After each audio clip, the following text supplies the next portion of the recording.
All right, you guys are in for a real spectacular interview coming up here.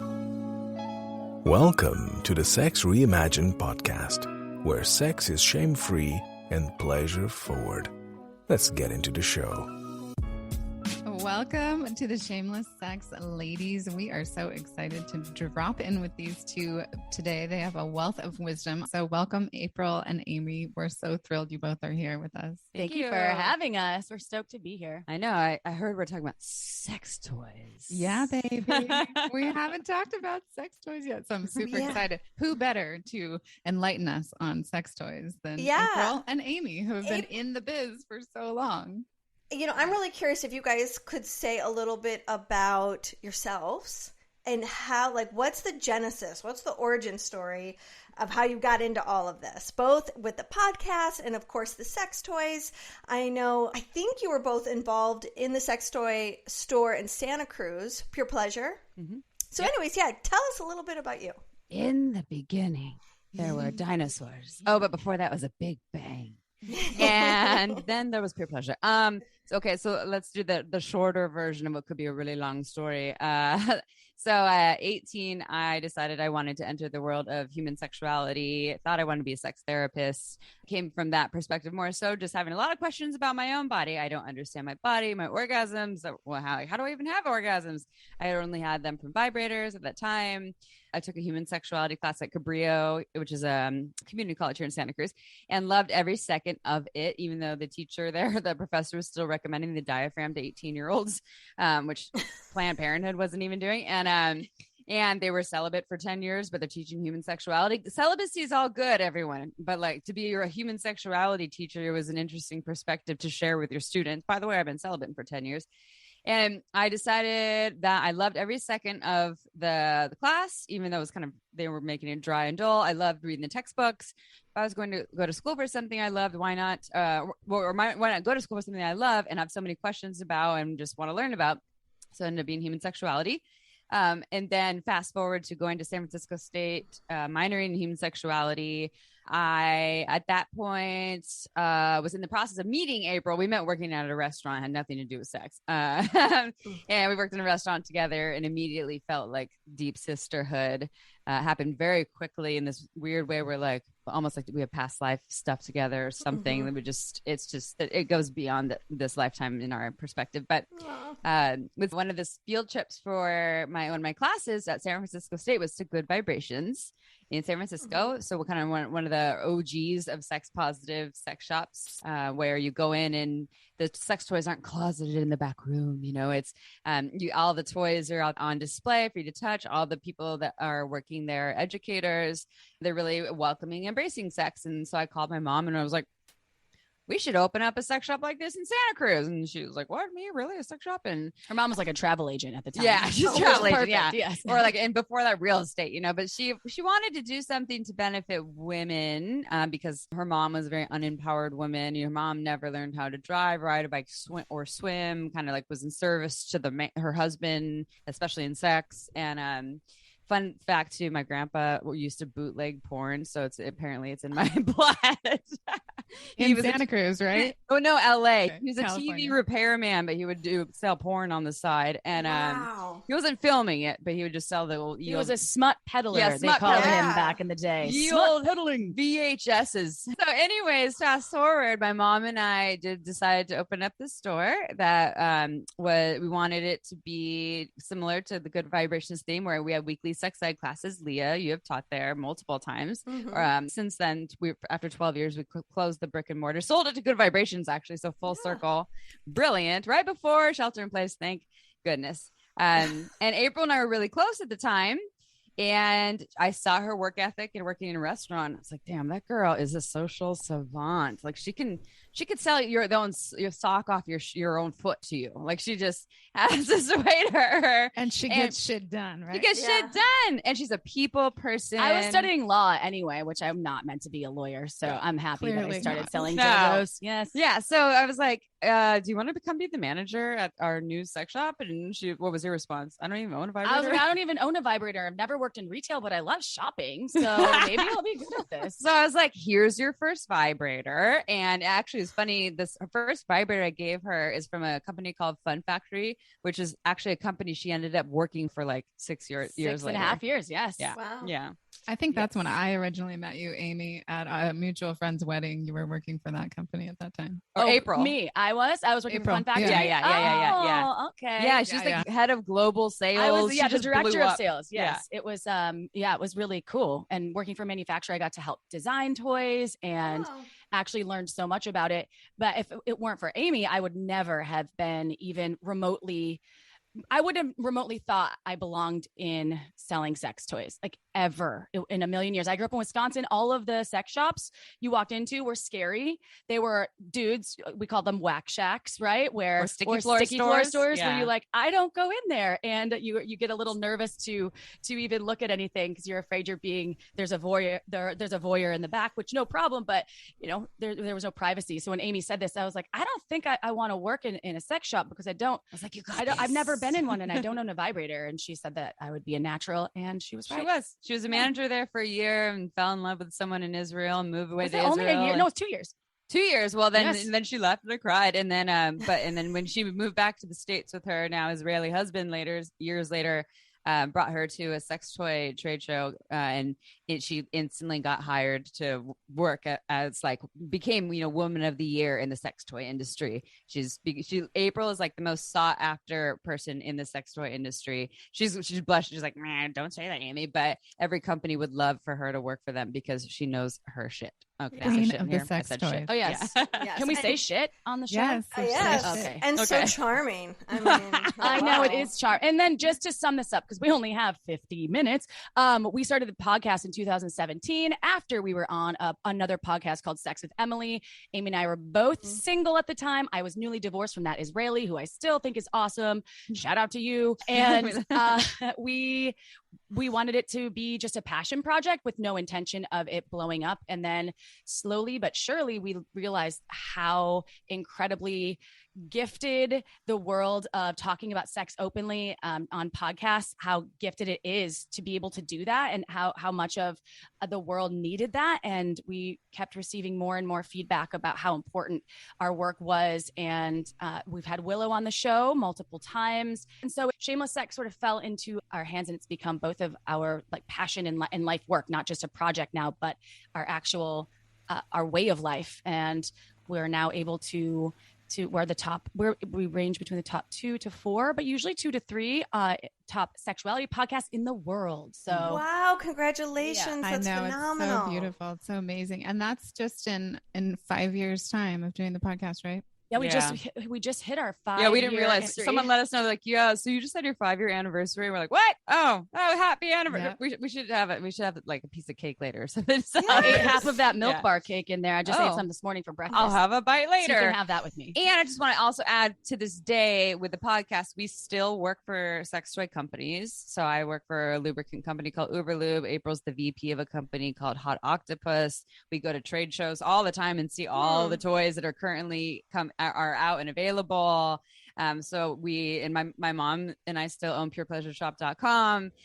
So we're still very immersed in the sex toy world, and we do Shameless Sex as well.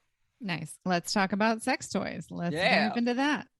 Let's talk about where should we begin? Well, I just heard of one. I almost went to go look for it like yesterday, but since you ladies were coming on, I'm like, I should ask them. So I think it's called The Rose. Is that right? Yes. Okay, we were just talking about this yesterday. Amy's like, what's up with all the hype with the rose? I was like, I'm not sure. So I asked April, because I've been in multiple sex shops. Part of our job is for working for these companies is we go and visit sex shops all over. Well, I'm more regional. April's pretty global, actually. But anyways, we go in these sex shops and we see all these other toys, and the buyers will teach us about these other toys. Like, do you know what about the rose? And I was like, what is with this rose thing? And there's a lot of hype about it. My understanding is the rose is a smaller version of the suction vibes that Womanizer and Satisfier created. The air pulse technology, which is this new, it sounds like this. Like, blah, blah, blah, blah, blah, but when it's on your body, it's a little quieter. Right. But it sounds like that when it's off. I think it sounds almost like a frog riveting, which to me was the most distracting piece of using that product, because I'm all about sound and I'm used to vibration. So vibration would sound like, right? And this is more like yeah. which is the best way to describe it. I'm sorry. And it's a combo. So the original company, I think Womanizer was the first. I know, terrible name, but German, everyone German. They came out with this technology first years ago, and since then other companies have started to make their own version of these products, and they're generally like almost like more handheld, not like full magic wand style. They look like ear thermometers that you would put into your ear at the doctor's office. But the Rose, I think, is a small version of it, and so I think that's kind of some of the hype. Is it gives you like this almost light suction, but it is still vibrating and it's a little more compact, is my understanding. There's also, and I don't advocate for this or I don't advocate for how the length of time it takes you to have an orgasm, but a lot of their marketing was you have an orgasm in 2 minutes or less because it's that good. So because everyone's the same, because everyone is exactly the same. Yes. This is why I don't advocate for it, but that was the hype. As quick as possible. Yeah. Right? Yeah. Right. I was using some vibrators last night. I didn't have any orgasms. My body was a no last night. I was like, all right, well, that's where we're at. And that's perfect. I blew my clit out when I was 23 by using the magic wand. So now I can't even use air pulse technology because when I do, I'm like, this is not working for me. I need something so stronger. Her body is custom. Do you I know need a power that tool. If you take 30 days off, all your clitoral nerve endings will come back to life. Mm-hmm. Yeah, vibrator. We call it a vibrator. I've called it a vibrator strike. She calls it a vibrator fast. I call it a cleanse. Yeah, cleanse. Yeah, of course. Yeah, nice. Yeah, yours is much more gentle, Willow. Yes. I'm gonna go with that. A vibrator or a clitoral cleanse. Clitoral cleanse. Yeah. Tell us what you guys know about that. Like what happens to the clitoral nerve endings when you use vibrators consistently and regularly? So it's kind of a common misconception or myth, we'll call it, that I'll bust, that I talk to people about, and Amy does as well, that your nerve endings, obviously the vibration can numb them out for a period of time, depending on the human body. But what's really happening is the dopamine that's released, your body basically, because your brain is your biggest sex organ, becomes accustomed to that sensation. So it will require the vibration again and again. It's almost like an addiction where your body is so used to this that's where the break comes in. So you can actually learn to have the dopamine that's released during orgasm from a specific sensation, just like the same that goes with porn. If you watch porn all the time and that's how you can orgasm, if you're with an actual human, it might be more difficult for you to have that release. So then you take a porn fast. Right. So when people ask that all the time, is it true you can get desensitized? The truth is it may desensitize you for a specific portion of time, depending on the body and the human. However, it won't be something that will damage you forever unless you're burning yourself, or which would actually do permanent damage, or your piercings, things like that will actually more permanently damage those nerve endings. I think there's something to be said too. Also, I 100% agree with April, with the brain being the largest sex organ. So when you're taking that cleanse, and then there's the vagus nerve, we know, connects from, we got the brain and the throat all the way down, like this longest nerve ending system that connects to our pelvic floor. So it makes sense that something happening in our pelvic floor would connect and affect the entire body, and the brain sending on these signals and all these different pieces there. And so there's something to be said about, it's almost like we're just animals, kind of, like you train your dog and you ring like an animal. Oh my God. Are we allowed to say the F word? Yeah. Happened. Or it did. Sorry. We want to train a dog to do something. We need repetition to train over and over again, but we're almost like we're doing this reverse repetition of not using the thing. And then maybe just like not touching our clitoris for a while, or just using our hands without the intention of having an orgasm, or maybe not intention, but a goal, like being so driven.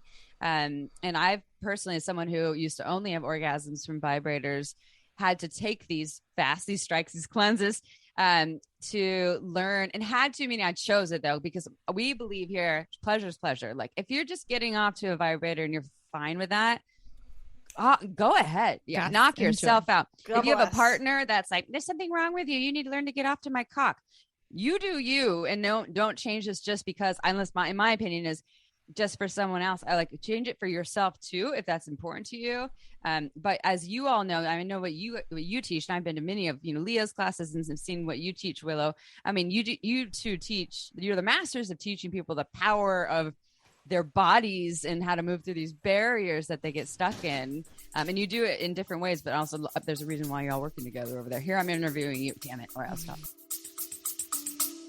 We'll be back after a quick break. Awaken Arousal Oil is my new best friend. Like Laura says, Holy forking shirt balls, did it deliver on its promise. I could feel the blood flow and warmth, and that was the easiest I've ever achieved multiple orgasms. This is all natural botanical oils. It is made with CBD because CBD helps relax muscles and it eases tension. This stuff smells so good and it mixes with your pheromones like mwah, so good. Get yourself some. Link is in the show notes.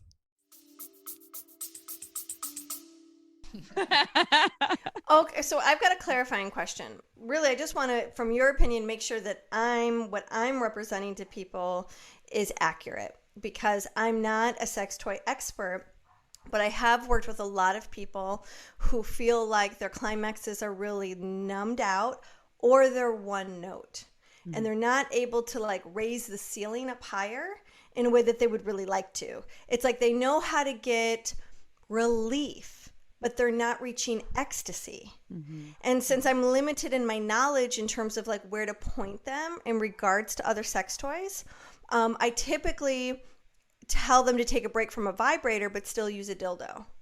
Mm-hmm. And if that creates anxiety or panic, the idea of like, oh my God, but I need my vibrator and blah, blah, blah, blah, it just is like just too much overwhelm, then my advice typically is to wean themselves, not do a fast, but wean themselves off the vibrator by putting their hand where they would normally put the vibrator. Mm-hmm. And then to put the vibrator on top of their fingers that is touching the area that would normally touch their skin. And then each time they self-pleasure, or if they're with a partner, they just move the vibrator like a quarter of an inch, a half an inch, or an inch higher on their hand until they're going all the way up their arm. So that they're still getting the vibrational pulse, but it's not like a supercharged pulse, so that their body can reacclimate to still getting sensation, but without the attachment or the need to have it be on superpower, so that their brain can reestablish a different neural pathway that's a different pathway than the habit. It's like there's a groove in the brain that gets stronger and stronger and deeper the more we just have one way of getting off. And the idea is let's have multiple ways of getting off. And I imagine that various vibrators and toys can help create those different pathways so that we've got lots of pathways to Orgasm Lake, not just one. So what would you correct? I think that's brilliant. So I wouldn't correct that. I would stick with what you're doing. But here's a couple things I would add. One would be use the vibrator on yourself while touching yourself in other ways. So say you want to learn how to get off to you having your fingers in the first inch of the vaginal canal, like through some circular motion, or like maybe a finger, or to kind of touching the G area or something like that. Or up your butt, wherever. Yeah. You combine them at the same time, using the vibrator, and the minute it feels like you're getting close to orgasming the vibrator, you take the vibrator away, but you keep doing the other thing. Okay. And you might not orgasm though. Like, don't get set on having an orgasm. Keep doing the other thing, and then you're like, okay, I didn't orgasm. Now bring the vibrator back. Okay. And then you're kind of doing this, like, it's almost like edging. Yeah. But you're programming this other part. I mean, people have done this with spinal cord injuries where they're learning how to have orgasms in other parts of their bodies. And so you can actually use the sex toy in the way that you did, but you're just like pulling it away when you get close to the point of orgasm, but you're still touching yourself in this other way or area in the way that you would like to learn how to orgasm. Or like you could do penetrative sex, right? We're having penetrative sex. And then I pull the vibrator right before orgasm. But the thing is that people need to be okay with, you might not orgasm that time, the next time, maybe not that day, maybe not for a week of practicing this. Right. But you can, a lot of people through this, it's disciplined, right? It's super disciplined, but they often can learn. Yeah. Okay. So yeah, she's got better words. You sound like so much more devotion to gentle than mine. Orgasmic pathway. Yeah. I like that. That's great. I often will tell people, like, when they don't know how to have vaginal orgasms or G-spot orgasms or anal orgasms, I will tell them, use your clitoris to build the highway. to those other nerve plexuses, to the pelvic nerve, pudendal nerve, stimulated, then that will create a wire to the pelvic nerve, that'll create a wire to the hypogastric nerve, so that you can have anal orgasms and vaginal orgasms, because for a lot of people, they don't feel them yet. But the clitoris is an amazing highway that you can connect the two. It's almost like the clitoris feeds the other orgasms, and you just got to know how to like, you know, build that highway bridge. Yeah. It's like Hungry Hippo. Yeah, it's like Hungry Hippo. Or like whack-a-mole. That's what my partner calls me. It's like, sometimes you're like whack-a-mole. Like 1 minute, it seems like you're getting off. You beat the little. Yeah, but it keeps moving in a different spot. So it's anybody from PETA out there talking about a game? Yeah, we're talking about abuse, but it's like all of a sudden, here comes Amy's orgasm in the spot. And then, oh, no, actually it changed. Now it needs this other thing. Now it needs a finger on the nipple. And like, oh, no, now it needs another thing. And he's just like following whack-a-mole around wherever my pleasure's going. That means he has to stay hyper present to he's going on with your body. He's good at that. Oh, he's really good at that. I'm also really glad that you brought up this piece about like not having orgasm be the goal. Yeah. Because I think that's what gets people really trapped in not being able to have orgasms. Yeah. Is it gets so fixated on having to have one that it's almost like a sabotage. How do you redirect? Like, what's your advice in redirecting someone away from necessarily orgasm? Well, this probably would be a better conversation to have with Amy as well, because she talks about sometimes on her sexual journey. I'm one of those folks that I love instant gratification, and I don't always go into an experience with myself or with a partner expecting an orgasm to happen. I treat it as a bonus. However, I really, in my brain, I'm like, oh, I want this to happen. It's going to happen. I know it's going to happen. And a lot of times it will. And I think retraining your brain to have it be the bonus rather than the goal is what we always recommend, where whenever that's where the presence comes in. And I know you both are present. You're both very good at being present, because I've hung out with both of you individually and together. And that's something that for me has been the biggest challenge, is being present in the moment to feel all the sensations and not think about the orgasm, but the journey. And that is it's simple, but it's almost like a meditation where you're listening to the breath, you're listening to the sounds that are around you, you're feeling the heartbeat of yourself or the others, you're dropping into the moment and the experience, you're feeling the sensation of touch rather than just genital touch, but touch on the body. And Amy, like one time Amy was telling me about her partner. She's like, yeah, he gave me a vulva massage for about 30 minutes. And I was like, that sounds fucking horrible. Yeah, I was it's like, not her jam. No I'm like, it's a way. She's like, really? You wouldn't like that? I'm like, no. Just external too, by the way. Yeah, all not going inside. Nothing going inside at all. And April's like, I would hate that. That's not her jam. Maybe I'm different. Maybe I'm an exception to the rule. But for me, I would be. She's a doer. I would be. You just haven't had the right vulva massage yet. That's what I'm saying. I'm saying. I mean, I could rent out my partner for a day. Vulva massage. Yeah, exactly. Maybe this is it. But even the idea of sitting there for that long, I need some kind of 5-minute indication ding, like bell to ding, so I would know how many dings. Break it up. Yeah. Yes. April would need like rounds, right? Yeah. There's like someone who's in the ring with round a sign helmet held up. Right? I could deal with that. That actually would be a better way for me to go more into entertaining for you. Yeah. And I think a lot of people actually use time as like the orgasmic meditation practice. They're all about timers, like set a 50-minute timer. And some people they need more like regimented time windows. They need to know, and that's okay. I mean, I identify as one of those people in a lot of ways too. The other thing I would add to what April said is just, it's hard to just say, okay, I'm going to make it. The goal is not orgasm. Orgasm's a bonus. But a lot of us are like, but so what the fuck are we doing? I still need a goal, or like I need an intention. That's Willow, intention, not goal. Right? There you go, girl. Yeah, there you go. All right, word. Got it. Got the word. That time. So if you need an intention or goal, what if it's just presence of sensation? So just my intention is to focus on all the sensations which is hard to do. That's why April said it's a meditation. So as there's fingers on my nipples or rubbing down my belly, I'm just focusing on that happening on my body. Or as I'm touching someone else, I'm just focusing on the sensations of what it feels like to have me touching them, or maybe what their body's doing, them with the moaning or their body's starting to kind of glow and glisten. And so maybe that could be a goal or intention, is to focus on presence or a sensation. Or if you need another goal or intention that feels closer to orgasm than just pleasure, so just being set on a journey towards pleasure, meaning things that feel good in a pleasurable, maybe erotic way. So and I think then we can bring in this broader scale of like, if we work from like a 0 being like, actually let's go to the -2. -2 is pain. This feels terrible. 0 is numb. And a 10 is town, like big orgasm, like, woo, let's make that the transcendent one. And then make a 9, like the orgasm you're talking about, Leah. That's like, well, it's a little something, but kind of didn't go a lot of places. And then we can look at it as like a 5 of just being like, okay, I'm feeling some things and that's nice. And I can hang out there and like, okay. And this maybe works more for heady people, but April and I identify as pretty heady people, where it can be like, all right, I'm hanging out at a 7. It's not quite this like explosive orgasm. It's a lot of pleasure. And for me, honestly, hanging out at like a 7 through 8 or 9 for a half an hour sometimes is even way better than going to the 10 here and there. That's right. Amen. Yeah. I am all about like 7, 8s, and 9s, because 10 to me has gotten to the point where it means it's over. Yeah. And I love to play with the range of like almost tipping over and then like cooling it down, and then getting back to that place where it's like, oh my God, I could tip over. I don't want to. And then it feels like I'm having an orgasm for 5 minutes, not just like that whiteout that lasts a few seconds.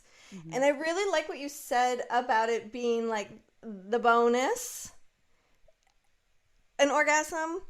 One of the things that we often say, and the reason why I'm loving what you're saying is because it gives more range and variety, is we often talk about make the goal love and orgasms will follow. Or make the goal fucking. But that's just the thing. Not everyone is actually having a love experience with someone that they want to like get down and dirty with. Yeah. So that's not always the best languaging. So I love like the bonus languaging. My typical response is, look, if it's just a fuck buddy and it's not really about love, I mean, there's the emotion of love and there's the energy of love. And I can explain what those things are, but it's still not the right languaging. So I think it's really great to have variety in the languaging that we use, because it's not all about love, people. It's just about fucking, like April said. If you want an 18-year-old frat boy on the show, you have one right now. Yeah. Okay, right here in the flesh. And some people, I remember being a younger person before who didn't really have energetic experiences of sexual connection with people. And I was I'd had sex with, I don't know, maybe like 8 or 10 people by that time, but never had this like expansive experience of like almost like we're one, and 2 hours have gone by, but it feels like 5 hours of bliss, whatever, and then I finally experienced that. So before that, I'd say, I don't make love, I fuck. And then when I experienced that, I was like, oh, I know what it's like to make love now. And I didn't have to do that with people I loved, though. Right. There was like but for me, the safer and more connected and respected I felt, the more likely I was able to go to those places. If those things weren't available, I personally would have a hard time going there with someone. I was just going to say, enough about love. Let's talk about sex toys. Okay, but I do want to make this one point, because there was something that April mentioned, because I really relate to, and even though, yes, I can do the expanded and make love long and long and long, my mind is so busy. I got shit that needs to get done, or I'm hungry. And so those things take precedence. And if I'm in a stage of my sexuality where I'm not really all that connected to it, or I'm not all that in the mood, or it's just not super alive in me, then it almost feels like sexuality and intimacy can be like a chore. And I have to have strategies to show up, so that, because I've proven to myself that if I show up and by the time it's over, I'm super glad I showed up, because I'm like, why would I ever blow this off, or maybe I should blow it off more often. So what you're saying about like the whole timer thing, I think one of the things that's helped is for me to say, I get a 5-minute rule. I'm going to show up for this intimacy hour because I said I would. But if I can't drop in, if I am just spinning out, then I get to say, I tried, I love you, later, and move on to something else. And what often happens is then that 5 minutes turns into 25 minutes or like whatever. And that whole piece around like the vulva massage, it's variety. We're all so freaking different. Like, I would prefer someone sort of touch me without touching me. Like, I like the space between touch. That's going to get me off more than someone just rubbing me and rubbing me and rubbing me. I couldn't tolerate that for 5 minutes. So it's like, I think like I want to invite the audience to go, this is so different for everybody. We're probably all capable of receiving a hot, sexy vulva massage for 30 minutes, but we don't know the keys sometimes to sustain that until we really explore range. And range can only happen with variety when it comes to touch. Yeah. So for me, touch is important. It's not the thing that really gets me. I love hot makeout sessions. Okay. And then talking about what's going to happen. That dirty talk. Really, dirty talk. Yes, is really helpful. And then adding a product, a toy and a sex toy with some fingers, and then some of my what I love feeling special. So some of tapping into my love language of words of affirmation are really important for me. That alone will start to just have my pussy be in tingle mode. And then I know what's going to happen. I was like, oh yeah. And then if someone says, especially if my partner's like, oh, I can feel you're going to orgasm. Like I can feel the blood pumping. I'm like, oh my God, yes, this is so hot. And then I'm just like, ah. So that does help. But a 30-minute vulva massage, oh, hell no. I mean, like that's too much pressure for me right now. That is so good that you listed like 4 to 6 things, you know, that kind of come in, that are all play, that are all variety, that are all have like a system to work. Because so many people listening have no idea that there are these elements that really amp up and feed how big is big. So keep giving us those distinctions. Those are really good. Yeah, I'm here for you. Okay, sex toys. Sex toys. So if somebody has never used a sex toy before, I was just talking to a potential client the other day, and she's been, struggling with these orgasms that are like a fraction of a fraction. It's like, it's barely anything. Right. And she's like, how do I raise the sensation of it, the frequency, the vibration of it? And so I started asking questions. Do you use a vibrator? Have you ever used anything before? No, she hadn't. So that was a whole edgy thing for her, just getting started with using a toy at all. So what's like what's a good beginner toy? Yeah. What's the beginners? Great question. I'll start with because Amy for sure started younger than I did. And when she provided me with my first vibrator, I had no idea what I would have tried or even would have purchased if I had walked through a sex shop, or now we have online capabilities. However, I think that what was great about the first product that she gave me was that it was very low frequency of vibration. So the intensity was really low, and it was a vibrator. I had always, since 5 years old, I think I was 5.5, I humped a teddy bear, right? So that was my masturbation. So I know that I needed external stimulation, and I had rarely, if ever at the time, orgasm from penetrative sex. So orgasm for me was tied simply to my self-pleasure practices or masturbation practices, right? It actually took me a long time to train my brain on how to have orgasm in a partnership experience, because it was always this private thing that I did it was closeted, right? I didn't know what I was doing at the time was orgasm. It just felt really good. So humping this teddy bear was great, but I'd never really used my fingers. It was always a pillow or a teddy bear. So I think starting, depending on who you are, remember there's about 85% of vulva owning humans out there will orgasm from external stimulation, and you can learn to experience other orgasms in other ways. That is not the one size fits all approach, but starting with a vibrator that is external most likely will be something that will help you. And the lay spot that Amy had given me, you could lay on it. So it was a low vibration that I could lay on and kind of hump. So it was external. It would kind of, I didn't even know about humping the teddy bear at the time. No, she didn't. Yeah. I did not share that with her until later. I'm time humper myself too. Yeah, oh, nice. Give me a sheet in between my legs. I was all about the pillow. Yeah. Happened or to like, or the armrest of a couch. You know? Yes. Well, I wasn't home alone. No, I mean, maybe some couches where I wasn't home alone thinking about being open in the couch that was like exposed. That's why I was in my room with my teddy bear alone and with the door closed. And so I think that maybe an external vibe that has start with the lower frequency of vibration. And if that's just not enough for you, meaning it's not happening, you're getting maybe these little orgasms, the tinges of orgasms. And it's just, you could also try, there's so many, you could try a rabbit style vibrator, meaning something with an internal external capability that you kind of insert and play with the modes. You can also try you could try one of the Air Pulse technology products. Amy loves those. I think that, and this is my last piece about this, I think when you start off with, and I love the magic wand, right? The magic wand is this, it used to be called the Hitachi magic wand. Hitachi didn't want to be associated with sex toys. So they sold off the name and now it's just the magic wand. They used to have, it was a back massager that had this 80s lady with a leotard on it, on the front. And everyone was using it as a sex toy, but it's the size of a baseball bat. Now they have a smaller one. Quite huge. It's huge. And this is my only bit of history for you within this recording is that they've never, the voltage isn't compatible with places in Europe and or Australia. So that product has never been out in those markets, those regions. It's primarily in the United States. And people in those countries from my global sex toy years as selling sex toys all over the world, no one has had access. So everyone in those countries wants low frequency of vibration. And in the States, I swear to you, I've had the magic wand. I got it after this Leia spot and after another one.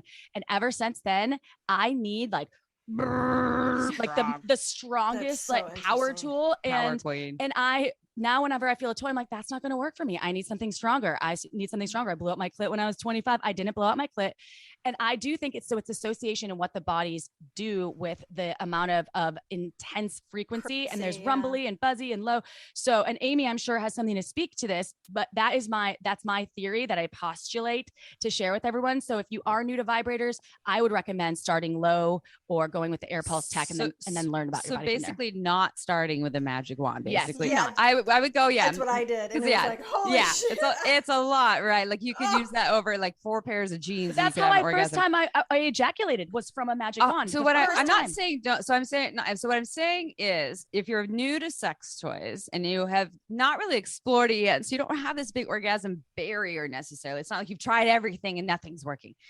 Because if you tried everything and nothing's working, go get the magic wand. It's probably going to give you an orgasm. Right. And the magic go wand. Get the baseball bat. Yeah, go get the baseball bat. But it also, the electric version is just the only 2 settings, strong and stronger. That's what I have. That's what I first have. I still have it. They now have a rechargeable and a mini rechargeable that has lighter vibration options too. So you could start with a mini rechargeable wand and start at that. And so going with what April's saying, so first, that was one example. Like you tried all other things, you tried all these sex toys, none of them are working. You're not having the orgasm. Go get the magic wand.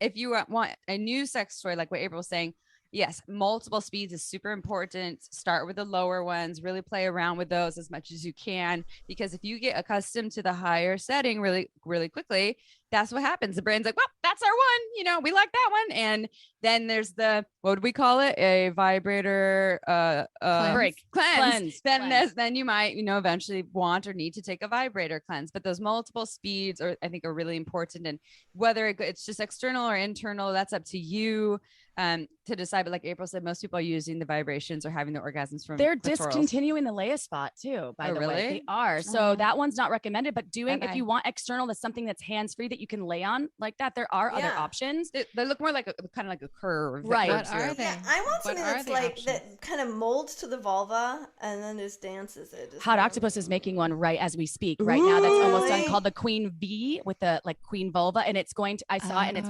it's with oscillating pulse plate technology. It's not available yet. However, by the time this year ends, we're in 2022, it's supposed to release in Q4. So in December, we should have the Queen V, which will be really cool. I'm helping with some of the process of designing it. And there are other ones you could do hands-free that you can kind of lay on. WeVibe makes a couple things like the Wish by WeVibe. And it's like this blue, almost looks like, it's not like the size, it's smaller than my hand, but it kind of cups the body. The Moxie too, which sits in your underwear. Yeah, it's an underwear vibe. So there's the Moxie. There's the WeVibe Wish. I think they still make the Wish. The WeVibe is for when you're with a partner, right? Well, no, they make multiple things. That's a brand that makes multiple products. And they started with that one that has the part like almost like a C where one part goes inside, and then there's 2 motors. One's on the kind of G area, and one is on the clitoris. I want to speak to what one are they more. calling the Hitachi? That's not the magic wand. That's the magic wand from Vibratex. One thing that people don't think about now, and I'm speaking to vibrating cock rings, because when we think of cock rings, folks think about, okay, that's for a penis. However, you can use these on a dildo if you wanted to. You could use them in a hand. You can also use them in partner play. And there's one called the Atom Plus that I helped design because I loved. You gave me one of those, April. Yeah, I have one too. Yes, it's awesome. Did you hand them out? I did. Oh, you did. I did. At a retreat. And I love it so much. If the person that's wearing it, you have to prep for, and they're not all the same. Some of them, you don't have to wait until the person's flaccid. So if they're semi-erect or if they're totally erect, you cannot get this particular product on. What I'm saying is that like vibrating cock rings are a great way to grind on something, on a penis owner, on a dildo, that you can have hands-free grinding stimulation on your external bits.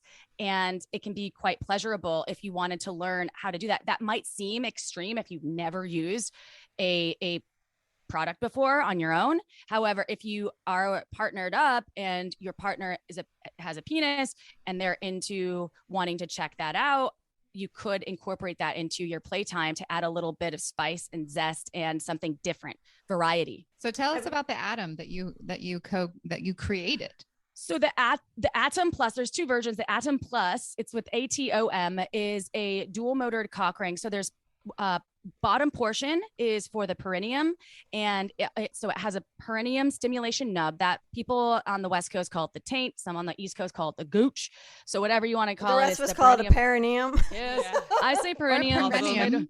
Yes. I know. Someone's asking me. When you're from Michigan, you say perineum. I can't I've say never that. heard gooch before. Gooch. That's what they call it in Brooklyn. Shout out the K spot, the Kundalini spot. Oh, yes. Yes. Yoni Nadi. That's for Yoni Nadi. Oh, there we go. Depends on who you're talking to.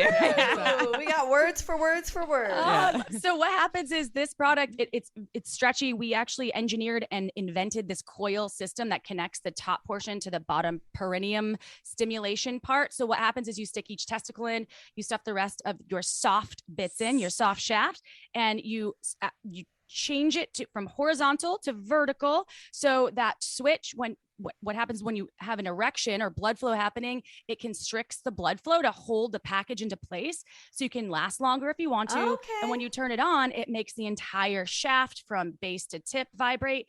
And because of the shape of it, it has the Hot Octopus logo is on the outside with a little nub. So I am trying this tonight. You have to try it. One, they just have to be. They have to be been sitting in my drawer since you gave it to me. And it stretches. Don't be afraid to stretch it. And the bottom portion it's Hot Octopus Atom Plus. The bottom portion is where you turn it on and off. I'm going to give you a tutorial, Willow, off air after this, so you can feel comfortable because that's the hardest part is figuring out how to turn it on and off. And when it's on the body, it can be tricky. But that in general, it's designed with this logo that, because of the wishbone shape of the clitoris, when you're grinding on that, it's instant orgasm if you're on the top, if you're riding the penis owner. I think what I have, it just looks like it is one ring to put both testicles in. That one is one ring for the shaft, the Atom. So we have one motor version of that one. That's a basic. You can also use that as a handheld product if you want, or on a dildo. No balls. And then we have a dual motored Atom Plus that has two motors. So depending, I don't remember what I gave each of you, but they're both, the motors are really beautiful. They're this really, and you'll learn the more you experience vibration, you'll kind of learn what your body likes. If it likes buzzy, if it likes deep and rumbly, if it likes more of the high pitched, if it likes the air pulse tech. Mine loves the more high pitched, buzzy. Yes, I feel like it's more penetrative, and you'll figure it out. But that motor is this rumbly, deep, penetrative motor that feels almost buzzy. So, April, will you send us a link of this one that it sounds like you put one testicle in one, another testicle in the other, and then it goes from horizontal to vertical, preventing the testicles from going up into the body to release the ejaculation, keeps them lowered to delay ejaculation. This could change some lives. We have a Lux version too, where it's remote controlled. So you can be like, hey babe, I'm turning you on. And it has two motors, so on one on top, one on the bottom. So kind of whatever position you're in, you're getting vibrations. Like everyone's getting vibrations. And the cock rings, like April was saying, if you're trying to receive the vibrations as the receiver, so the one not wearing it, is more about grinding. Like if you're doing the thrusting thing, you're just getting these little teases on your bits. So it is more of like a grinding sensation that our bodies would be doing together. But the double motor makes it double the pleasure, because like we can change positions. The motor just keeps going. There's a motor everywhere, almost everywhere, but you know what I mean. It's one of my favorite products on the market, and most of the external ticklers, when you go and shop at sex shops, this was something that I realized working at purepleasureshop.com, that before the .com, all of the before the .com, but all of the ticklers were shaped bunny ears, or they were pointed. And vulvas are like fingerprints. We know this because all of us have one. So be proud of your vulva. It is all of us in the screen. All of us on the screen. This is what I'm saying. All of us that have one. If you haven't looked at a lot of vulvas in a row, yours is going to be individual. And now you know it's just like a fingerprint. So Amy and I are definitely hung differently, and we're proud of that. And so we are. Having something that is a tickler, like a bunny ears, a lot of times I would cut them off of the cock ring. And that's why I thought the grinding part would be really pivotal for a vulva owner fucking a dildo or making love to a penis. Well, what I'm kind of interested in is helping men with premature ejaculation. I mean, yes, I want all the vulva owners out there to be able to grind and get down and get it all that they want. But I'm also really wanting to support those with premature ejaculation have success and not feel like they have to avoid intimacy or be embarrassed or be filled with shame. And it sounds like the product that you're talking about can really assist with that. Am I following you right? Yes, we say it helps with ejaculatory control. Okay. Because premature sometimes can premature for whom? Right. Some people might have a negative awareness around what it means to have erectile dysfunction. It feels like it's a dysfunction. So we say issues, and then we say ejaculatory control versus premature ejaculation, because the premature part can sound rough to some folks, and it does. We don't want to.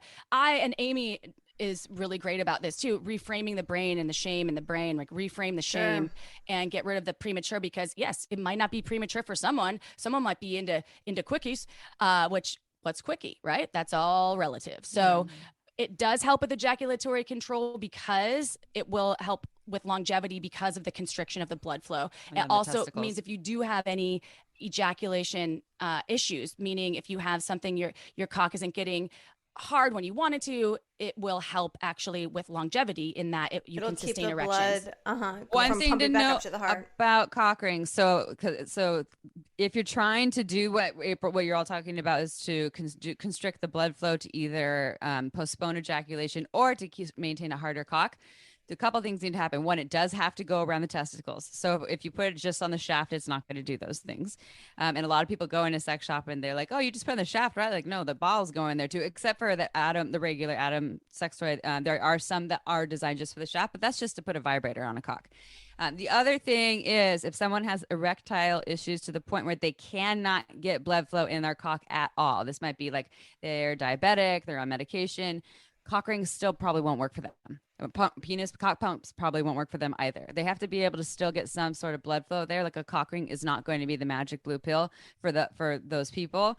So there has to be at least some sort of blood flow there for the cock ring to constrict around to keep the blood there, to keep the erection. However, Hot Octopuss makes something that was designed from 9 years of medical research, actually now 15 years going on. I just read a report that will help with blood flow to the penis. So it actually helps with erectile issues. You're talking about the vibrator. The pulse. Yes. The pulse toys. There's a solo duo. Yeah. But if someone's on some sort of heart medication or something and their cock just never gets. Or they've had a prostatectomy where that's, yes, totally. Throwing a cock ring on it probably isn't going to do No, it won't. And you'll have an unhappy customer.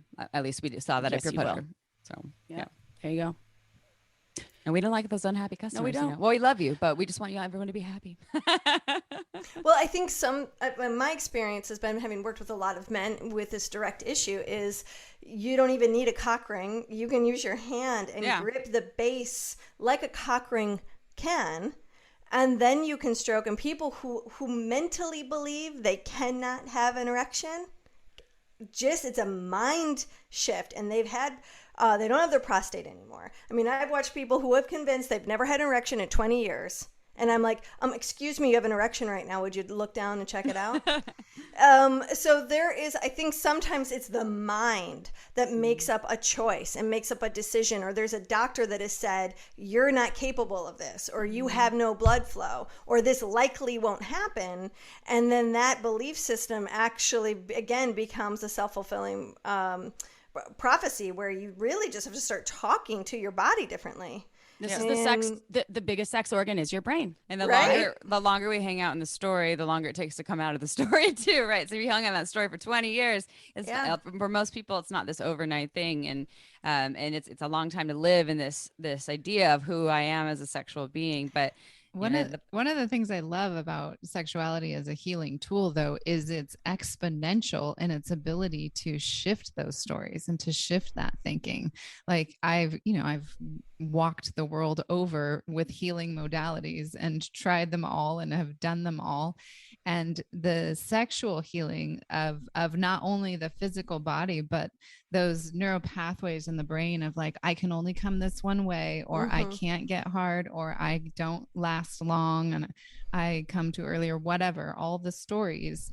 I have found that is the most potent and the most powerful and quickest way to really eradicate a lot of that much, much faster than you would be able to otherwise. Definitely. Well, I think what you're really pointing to is it comes back sometimes to that quick fix. People go in with an expectation. I want this to make everything better.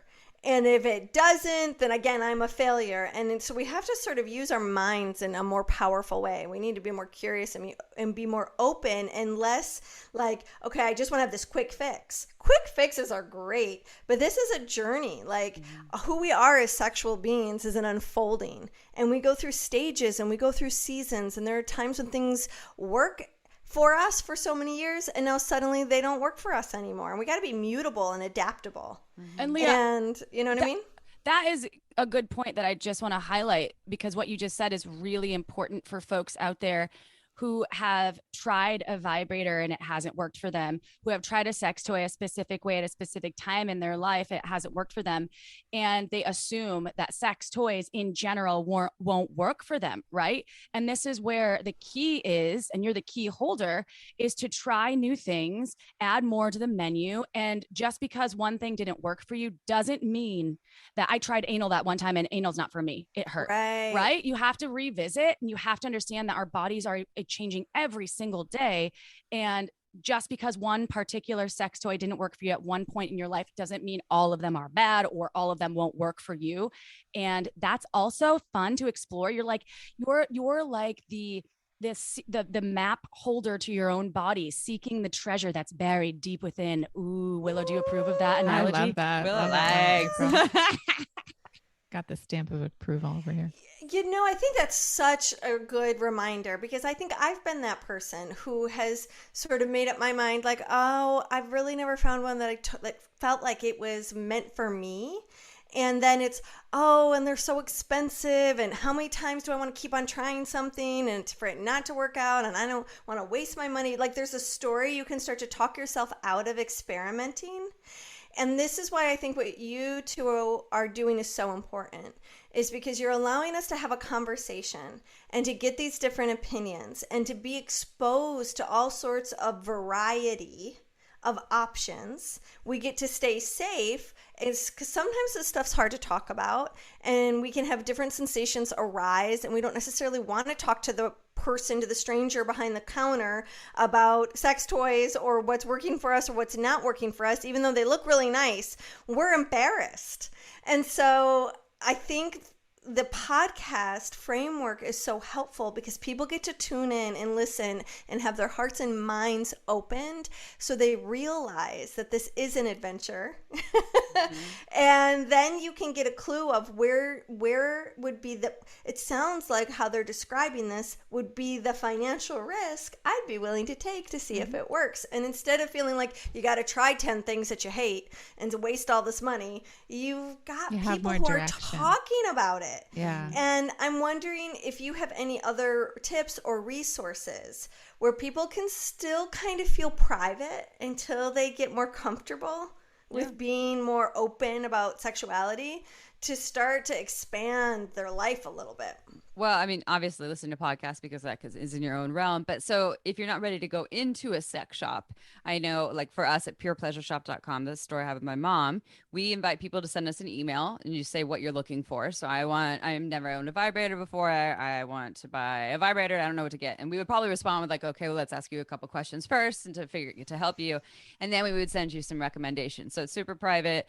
You know, we don't give your information away. We send you links to various things that from what we can tell you're looking for might support that. I can't speak for all sex shops, but I would say go with a sex positive sex shop like Pure Pleasure is one of them. Sex positive means like we only carry high quality toys that are non-toxic. There's a lot of sex toys on the market that still are made of toxic materials that smell like crazy weird plasticky things, and they are not good for your body, especially vulvas.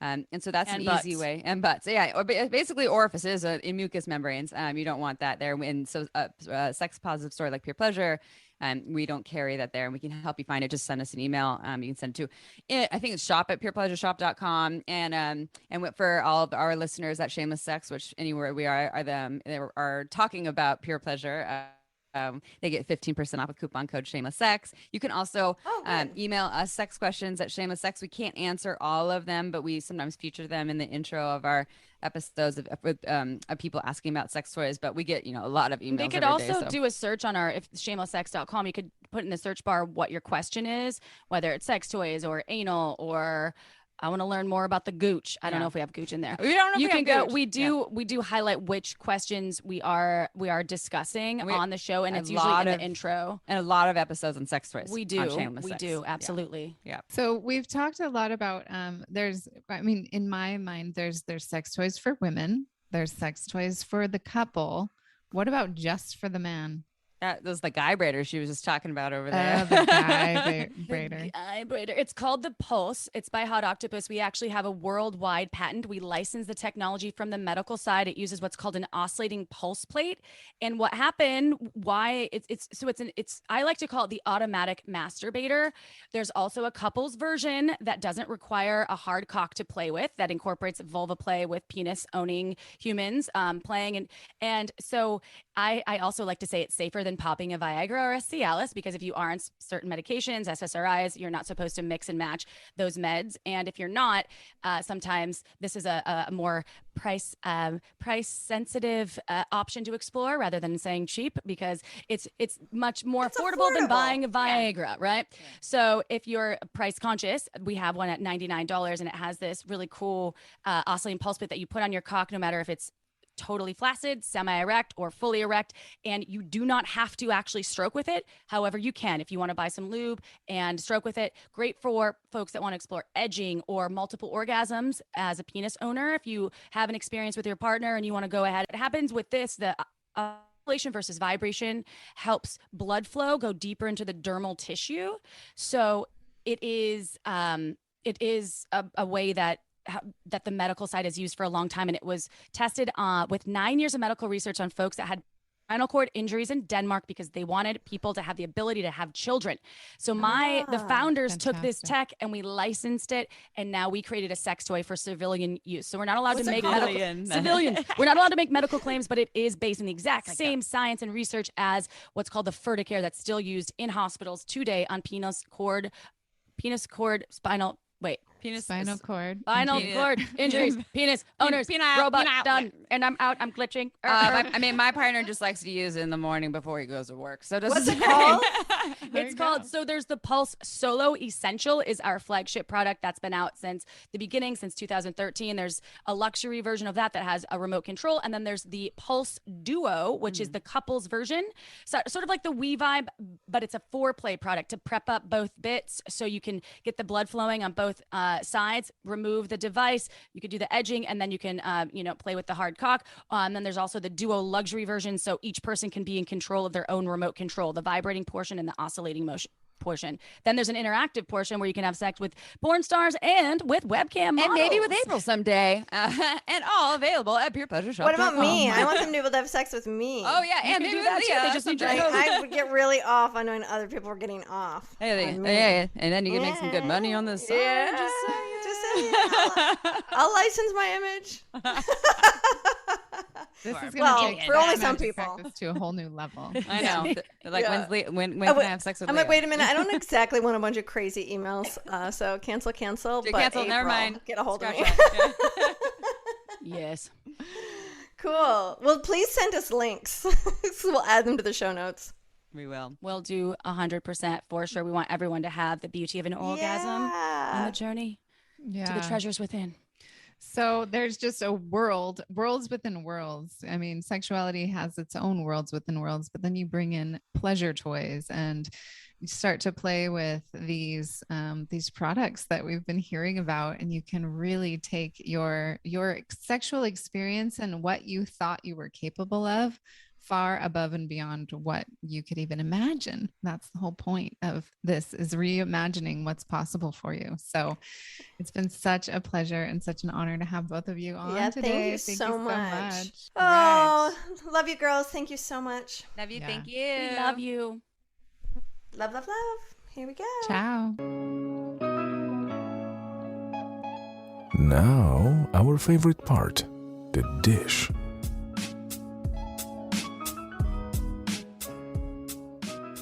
Sex Reimagined with the Shameless Sex Podcast, girls. With Amy and April. Yeah. I just love those girls. They are just so fun to hang out with. So fun. They're just hilarious. I love the way April just like whatever comes to her mind, she holds nothing back. Yeah, she is all sass and totally sweet, and I absolutely love her hilarious personality. If you haven't visited shamelesssex.com and taken a look at their podcast, you're definitely missing out. Yeah, go check them out. Because you're just going to get a hoot from these two. Mm-hmm. And Amy is just like so, so poised, but so fun too. And just like wealth of information. Yeah. Holy cow. Really knows a lot about, especially the sex toy industry, which was this whole episode was all about the sex toys. Yeah, it was fun to brush up on some sex toy knowledge, and I haven't ordered yet, but I plan to. Yeah, and what's possible with sex toys, and how sex toys really open up a whole new realm of sexuality for you. And I just love too the invitation that they bring. Like if you've never tried a vibrator before, it's okay. I think I love that story that April gave us. Like Amy actually gave her very first vibrator. Yeah, I know. I loved that too. And now she's like the vibrator queen of the industry. I know. And it's fun to see her passion. And I think it's really neat that she gets to participate and collaborate with the design of things. I think that's really neat. I love that there were some cautionary tales regarding the whole sex toys and clitoral Don't burnout blow your clit out. Yeah, like that was so interesting. I had never heard it talked about quite like that before, and I think that was really important messaging. I even liked their messaging around avoiding the term premature ejaculation. Yeah, that was great. Good distinction. I do think there is some like medical validity for sure to the term, but I do really support and like the avoidance of that, because there's something about some medical terminology that is shaming, with an imprint of shame and guilty. Like, is it something that's insurmountable? Right. And it really made me realize that in my seminars we never use the word premature ejaculation. We only talk about ejaculatory choice or ejaculatory control. But I have seen some value in, because wider audiences do understand the word premature ejaculation. So again, interesting take. And as I sort of filtered through my own beingness, like, okay, well, where do I want to come back to in terms of the use of the word premature ejaculation? Where do I want to roll that language back? Where is it appropriate? Like, it helped me broaden and be more intentional. Yeah. So I was glad for that reminder and for that plug that they brought to the episode. Yeah, that was great. What did they use? What term did they use? I forget. Ejaculatory control.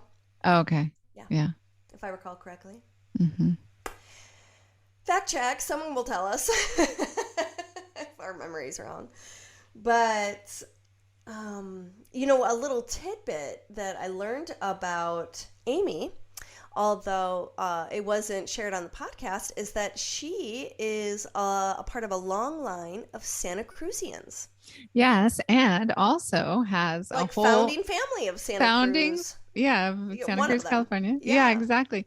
And then also has this this in her family line of, I think it was her uncle or great grandfather or somebody who had been peddling porn at one point in this journey. So like, and you know, Amy has this shop with her mom. You know, I've always loved that pure pleasure. Oh, you know what? I was so encouraged in this episode was just hearing their journey of podcasting.